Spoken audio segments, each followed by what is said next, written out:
بسم اللہ الرحمن الرحیم ألم تر إلى الذين أوتوا نصيبا من الكتاب يشترون الضلالة ويريدون أن تضلوا السبيل والله أعلم بأعدائكم وكفى بالله وليا وكفى بالله نصيرا من الذين هادوا يحرفون الكلم عن مواضعه ويقولون سمعنا وعصينا واسمع غير مسمع وراعنا ليا بألسنتهم وطعنا في الدين ولو أنهم قالوا سمعنا وأطعنا واسمع وانظرنا لكان خيرا لهم وأقوم ولكن لعنهم الله بكفرهم فلا يؤمنون إلا قليلا. اعوذ باللہ من الشیطان الرجیم بسم اللہ الرحمن الرحیم الم تر الی الذین اوتوا نصیبا من الکتاب یشترون الضلالۃ ویریدون ان تضلوا السبیل آمنت باللہ صدق اللہ العظیم رب اشرح لی صدری ویسر لی امری واحلل عقدۃ من لسانی یفقهوا قولی والصلاۃ والسلام علیک یا رسول اللہ وعلی آلک وصحبہ یا حبیب اللہ. الحمدللہ آج ہمارا درس قرآن سورہ النساء کے آیت نمبر 44 سے لے کر آیت نمبر 47 تک ہے. ان آیات میں اللہ تعالیٰ نے اہل کتاب یعنی یہودیوں کی اصلاح کے لیے چند باتیں نازل فرمائی ہیں اور ان کی جو خامیاں ہیں اور بددیانتیاں ہیں اسلام اور پیغمبر اسلام صلی اللہ علیہ وآلہ وسلم کے بارے میں انہیں واضح کیا گیا ہے اور انہیں غور و فکر کی دعوت دی گئی ہے، اپنی اصلاح کی دعوت دی گئی ہے، اور پھر اس کے باوجود بھی اگر وہ اپنی اصلاح نہ کریں تو پھر انہیں دھمکی بھی دی گئی ہے. تو ارشاد باری تعالیٰ ہے عالم ترى الی الذین، کیا نہیں دیکھا آپ نے ان لوگوں کی طرف اوتو جنہیں دیا گیا نصیباً حصہ من الکتاب کتاب سے، یشترون وہ خرید رہے ہیں الضلالۃ گمراہی کو، ویریدون اور وہ یہ بھی چاہتے ہیں کہ ان تدلوا کہ تم بھی بہک جاؤ السبیل راہ راست سے، واللہ اور اللہ تعالیٰ عالم خوب جانتا ہے بِأَعْدَائِكُمْ تمہارے دشمنوں کو، وَكَفَى بِاللَّهِ وَلِيًّا اور کافی ہے اللہ تمہارے لیے تمہارا حمایتی، وَكَفَى بِاللَّهِ نَصِيرًا اور اللہ کافی ہے تمہارے لیے مددگار. من الذین ہادوا کچھ لوگ جو یہودی ہیں، یحرفون پھیر دیتے ہیں الکلمہ اللہ تعالیٰ کے کلام کو عن مواضعہ اس کی اصلی جگہوں سے، وَيَقُولُونَ اور وہ کہتے ہیں سمعنا ہم نے سنا، وَعَصَيْنَا اور ہم نے نافرمانی کی، وَاسْمَعْ اور وہ کہتے ہیں کہ سنو تم غیر مسمعین نہ سنائے جاؤ، وَرَاعِنَا اور وہ رائنا کہتے ہیں لیم بِأَلْسِنَتِهِمْ اپنی زبانوں کو بل دیتے ہوئے، وَطَعْنًا اور طنز کرتے ہوئے فی الدین دین میں، وَلَوْ أَنَّهُمْ اگر وہ یوں کہتے قالوا وَلَوْ أَنَّهُمْ قالوا اگر وہ یوں کہتے سمعنا ہم نے سنا، وَأَطَعْنَا اور ہم نے مان لیا، وَاسْمَعْ آپ ہماری عرض بھی سنیے، وَانظُرْنَا اور ہم پر نگاہ کرم فرمائیے، لَكَانَ خَيْرًا لَهُمْ تو یہ ان کے لیے بہت بہتر ہوتا،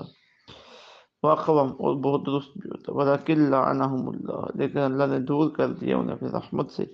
بِكُفْرِهِمْ ان کے کفر کی وجہ سے، فَلَا يُؤْمِنُونَ إِلَّا قَلِيلًا پس وہ ایمان نہیں لائیں گے مگر تھوڑے سے. یا ایھا الذین اے وہ لوگو اوتوا الکتاب جنہیں کتاب دی گئی، آمنو ایمان لے آؤ، بما نزلنا اس کتاب پر جو نازل فرمائی ہے ہم نے، مصدقاً تصدیق کرنے والی ہے، مصدقاً لما معکم اس کتاب کی تصدیق کرنے والی ہے اس کتاب کی جو تمہارے پاس، من قبل اس سے پہلے کہ ان نطمس وجوہا ہم مسخ کر دیں تمہارے چہروں، فنردھا پھر پھیر دیں انہیں علی ادبارہا پشتوں کی طرف، او نلعنہم یا لعنت کریں ان پر، کما لعنا اصحاب السبت جس طرح ہم نے لعنت کی تھی ہفتے کے دن والوں کے اوپر، وَكَانَ أَمْرُ اللَّهِ مَفْعُولًا اور اللہ کا حکم پورا ہو کر رہتا ہے. پہلی آیت میں یہودیوں کے اس برے عمل کی طرف اشارہ کیا گیا ہے کہ وہ جو کتاب اللہ تورات کے احکامات میں رد و بدل کرتے ہیں، مشکل حکم کو آسان کر دیتے ہیں پیسے لینے کی خاطر۔ کسی بڑے آدمی سے کوئی غلطی ہو جائے اور اس کی سزا سخت ہو تو اس سے مال لیں گے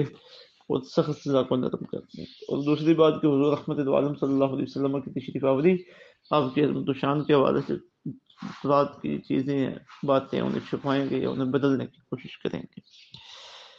اور پھر وہ مسلمانوں کی بھی غلط انسانی کرتے تھے، تو فرما دیا گیا کہ ان سے بچ کے رہنا ہے، یہ تمہارے دشمن ہے، تو تم اللہ کو ہی اپنا دوست سمجھو، اللہ کو ہی اپنا مددگار سمجھو۔ ایسا نہ ہو کہ مالی معاملات، معاشی معاملات جو ہے نا وہ تمہارے آڑے آ جائیں اور تمہارا یہ رہنا ان کے ساتھ ہو جائے، تم ان کی باتیں سننا شروع کر دو، پھر باتیں ماننا بھی شروع کر دو، پھر تم اپنے ایمان سے ہاتھ دھو بیٹھو۔ تو پہلی دو آیات میں یہی باتیں آئی ہیں کہ علم تر الی الذین اوتوا نصیبا من الکتاب، کہ آپ نے نہیں دیکھا ان لوگوں کو جنہیں کتاب میں سے حصہ دیا گیا تھا، یشترون الضلالہ، وہ خرید رہے ہیں گمراہی کو، ویریدون، اور وہ یہ بھی چاہتے ہیں کہ ان تضلوا السبیل، تم بہک جاؤ راہ راست سے۔ یعنی یہودی ہوں، عیسائی ہوں یا کوئی بھی کافر ہوں، وہ کبھی بھی مسلمانوں کے خیر خواہ نہیں ہو سکتے، وہ خود کافر ہیں، ناک ان کی اپنی کٹی ہوئی ہے، اب وہ چاہتے ہیں کہ سب کی ناکیں کٹ جائیں۔ وہ بھی اس وقت تک چین سے بیٹھنے والے نہیں ہیں جب تک سارے کے سارے مسلمان بھی کافر نہیں ہو جاتے۔ واللہ عالم بِأَعْدَائِكُمْ، فرمایا اللہ خوب جانتا ہے تمہارے دشمنوں کو، وکفیٰ باللہ وکیلا، اور کافی ہے اللہ تمہارا حمایتی، وکفیٰ باللہ نصیرا، اور کافی ہے اللہ تمہارا مددگار۔ تو کتنی اہم آیت ہے، حوصلہ افزا آیت ہے مسلمانوں کے لیے۔ اگر کافروں سے دور رہنے کا حکم دیا گیا تو اللہ رب العزت نے اپنی مدد کی، اپنی سرپرستی کی، اپنی حمایت کی گارنٹی بھی دی ہے۔ آج بہت پریشانی کی بات ہے، قرآن شریف کے ان حکمات کو ہم بلا ہی بیٹھے، یہودیوں کے ساتھ تعلقات، عیسائیوں کے ساتھ تعلقات، ہندو کے ساتھ تعلق، قادیانی کے ساتھ تعلق، وہ سمجھتے ہیں کہ ان کے بغیر تو ہمارا نظام زندگی چلنے والی نہیں ہے۔ اور بھائی اللہ رب العزت کے اس وعدے پہ ہمیں بھروسہ نہیں ہے۔ اب ظاہر ہے جس کے ساتھ بھی بائیکاٹ ہوگا تو اس کے کچھ نہ کچھ اثرات تو جانی، مالی، ماحولیاتی تو ہوں گے، لیکن اہل ایمان کی ذمہ داری ہے کہ جس کے ساتھ بائیکاٹ کی ہے، اللہ اور اللہ کے رسول کی وجہ سے بائیکاٹ ہو، اپنا ایمان بچانے کے لیے بائیکاٹ ہو، پھر اس کے اوپر ڈٹ جائیں، نہ انہیں کوئی معاشی پریشانی آئے گی، نہ معاشرتی پریشانی آئے گی۔ کیوں کہ اگر وہ اللہ کے لیے انہوں نے یہ معاملہ کیا تو اللہ تو ان کا مددگار ہے، وکفیٰ باللہ ولیٰ وکفیٰ باللہ نصیرا، اللہ کو مددگار مانتے ہیں تو اللہ رب العزت مدد کرے گا، غیبی وسائل پیدا کرے گا، ظاہری وسائل پیدا کرے گا، اللہ مددگار ہے، اللہ کی مدد شامل حال ہوگی، صرف ہمارا یقین پکا ہونا چاہیے۔ اللہ رب العزت ہمیں ہدایت عطا فرمائے، ہمارے حکمرانوں کو ہدایت عطا فرمائے، اور جو مسلمانوں کو غیروں کی جولی میں جا کے ڈالتے ہیں اللہ انہیں بھی ہدایت عطا فرمائے۔ پھر فرمایا من الذین ہادوا، کچھ لوگ وہ ہیں جو یہودی ہیں، اب ان کی ایک اور عادت کا ذکر ہے، یحرفون الکلم، وہ پھیر دیتے ہیں اللہ کے کلام کو عن مواضعہ، اس کی اصلی جگہوں سے، وَيَقُولُونَ سَمِعْنَا وَعَصَيْنَا، کہتے ہیں ہم نے سنا مگر نافرمانی، قرآن پاک کو بدل دیتے ہیں، یعنی اللہ تعالیٰ کی کتاب کو بدل دیتے ہیں، اور پھر اللہ تعالیٰ کے ساتھ ان کا یہ رویہ ہے کہ پھر رسول مکرم صلی اللہ علیہ وسلم کی بارگاہ میں آتے ہیں، بات سنتے ہیں، مطلب اس کا غلط جا کے بیان کر دیتے ہیں، اچھا بات سنتے ہیں اور دل میں یہ کہتے ہیں کہ ہم نے ماننے والے نہیں ہیں، کبھی منہ پہ بھی کہہ دیتے ہیں ہم ماننے والے نہیں ہیں، وَيَقُولُونَ، وہ کہتے ہیں سمیعنا، ہم نے سنا، وَعَصَيْنَا، اور ہم نے نافرمانی۔ کتنی بڑی بے ادبی ہے، چاہے یہ اللہ کی بارگاہ میں بندہ کرے یا محبوب کریم صلی اللہ علیہ وسلم کی بارگاہ میں کرے۔ وَاسْمَعْ غَيْرَ مُسْمَعٍ، اور کہتے ہیں تم سنو، کہتے ہیں سنو تم نہ سنائے جاؤ، وَرَاعِنَا، اور کہتے ہیں رَاعِنَا، لَيًّا بِأَلْسِنَتِهِمْ، اپنی زبانوں کو بل دیتے ہوئے۔ صحابہ کرام علیہ رضوان کو کوئی بات سمجھ نہیں آتی تھی، مزید ابھی ضرورت ہوتی تھی کہ آقا علیہ السلام بات ارشاد فرمائیں، تو وہ کہتے تھے رائنا، اللہ کے نبی ہماری رعایت فرمائیے، مطلب کہ دوبارہ بات سمجھائیے۔ یہودی اس اپنی زبانوں کو بل دے کے اس کا تلفظ بگاڑ کے کہتے تھے رائنا، استغفر اللہ، اس کا ترجمہ بن تھا ہمارے پیروا ہے، تو اس پہ ان کی سرزنش کی جا رہی ہے کہ یہ رائنا تو کہتے ہیں لیکن اپنی زبانوں کو موڑ کر، وَطَعْنًا فِي الدِّينِ، اور دین میں طعنہ نہیں کرتے۔ اب رسول اللہ صلی اللہ علیہ وسلم پر تنقید، دین پر تنقید ہے، آپ کی گستاخی یہ دین کی گستاخی ہے، اس لیے آپ کا گستاخ دائرہ اسلام سے خارج ہوتا ہے، مرتد ہو جاتا ہے۔ ولو انہم قالوا سمعنا، اگر وہ یوں کہتے کہ ہم نے آپ کا ارشاد سنا، واطعنا، اور اسے مان لی، یعنی اطاعت و فرما برداری کا رویہ اختیار کرتے، واسمع، اور وہ کہتے کہ ہماری عرض سنیے، غیر وانظرنا، اور ہمارے اوپر نگاہ کرم فرمائیے. یہ ہے بات کرنے اور سننے کا طریقہ کار. لَكَانَ خَيْرًا لَهُمْ، تو یہ ان کے لیے بہت بہتر ہوتا، وَأَقْوَمَ، اور بہت درست ہوتا کہ میرے محبوب کریم صلی اللہ علیہ وسلم کا ادب کرتے تو انہیں بھی ایمان کی توفیق نصیب ہو جاتی. وَلَكِنْ لَعَنَهُمُ اللَّهُ بِكُفْرِهِمْ، لیکن اللہ نے دور کر دیا اپنی رحمت سے ان کے کفر کی وجہ سے. فَلَا يُؤْمِنُونَ إِلَّا قَلِيلًا، ایمان نہیں لائیں گے مگر بہت تھوڑے. اب انہیں ایک بہت بڑی دھمکی دی جا رہی ہے کہ ایمان لے آؤ ورنہ تمہاری شکلیں مسخ ہو جائیں گی، تمہارے سرداروں کی شکلیں مسخ ہو جائیں گی، شکلیں بگڑ جائیں گی، تمہارے اوپر لعنت آئے. اب یہ دنیا میں وعدہ پورا ہو یا آخرت میں ہو، ہونا تو ہے. یا ایھا الذین اوتوا الکتاب، وہ لوگوں جنہیں کتاب دی گئی، آمنو، ایمان لے آؤ، بما نزلنا، اس کتاب پر جو نازل فرمائی ہے ہم نے، مصدقا لما معکم، تصدیق کرنے والی ہے اس کتاب کی جو تمہارے پاس پہلے سے موجود ہے، من قبل، اس سے پہلے کہ نطمس وجوہن، ہم مسخ کر دیں تمہارے چہرے، فنردھا علی ادبارہا، پھیر دیں ہم انہیں پشتوں کی طرف، او نلعنہم، یا لعنت کریں ہم ان پر، کما لعنا اصحاب السبت، جس طرح ہم نے لعنت کی اصحاب السبت پر. وہ جو ہفتے کے دن شکار پہ پابندی تھی تو وہ شکار تو نہیں کرتے تھے. یہودیوں کی ایک جماعت کے بارے میں یہ بات ہے تو وہ نالیاں کھود دیتے تھے دریا کے ساتھ ساتھ، پھر آگے گڑھے کھول دیتے تھے، نالیوں میں پانی ہے، ساتھ مچھلیاں ہیں، گڑھوں میں چلی جائیں، پیچھے سے نالیوں کو بند کر دیتے تھے. اتوار کے دن آدمی سے پکڑ لیتے تھے، بھائی یہ کیا کر رہے ہو؟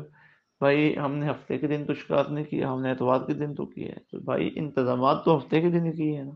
ہفتے کے دن کام کاج پہ پابندی تھی، شکار پہ اس لیے کہ تم اللہ کی عبادت کرو، تو اللہ کی عبادت کو تم نے چھوڑا اور وہی کام ہیلے بہانے سے آ کے کرنے لگے. تو ان کی شکل بندروں کی طرح ہوتی تھی. تو یہودیوں کو اللہ فرما رہا ہے کہ تمہارے ساتھ بھی وہی حشر ہوگا اگر تم نے کریم آقا صلی اللہ علیہ وسلم کی بے ادبی گستاخی ختم نہ کی اور ایمان نہ لائے. وَكَانَ أَمْرُ اللَّهِ مَفْعُولًا،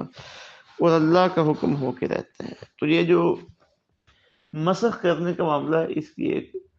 اس کا ایک مفہوم یہ بھی ہو سکتا ہے کہ آنکھیں مسخ ہو جائیں، کان مسخ ہو جائیں، ذہن مسخ ہو جائے. یعنی آنکھیں تو ہوں لیکن حق کو نہ دیکھ سکیں، کان تو ہوں لیکن حق کو نہ سن سکیں، زبان تو ہو لیکن حق نہ بول سکے، دماغ تو ہو لیکن حق کو سوچ نہ سکے، اسے قبول نہ کر سکے. یہ بھی اس سے مراد ہے. اللہ رب العزت کرم والی فرمائے ہمارے اوپر، ہمیں یہودی اور عیسائیوں کے راستے پہ چلنے سے بچائے رکھے اور یہودیوں کو ہدایت عطا فرمائے. اس میں ہمارے لیے جو اسباق ہیں آقا علیہ الصلوۃ والسلام کی عظمت کو بیان کرنے کے، دین کے مسائل صحیح بیان کرنے کے، آقا علیہ الصلوۃ والسلام کی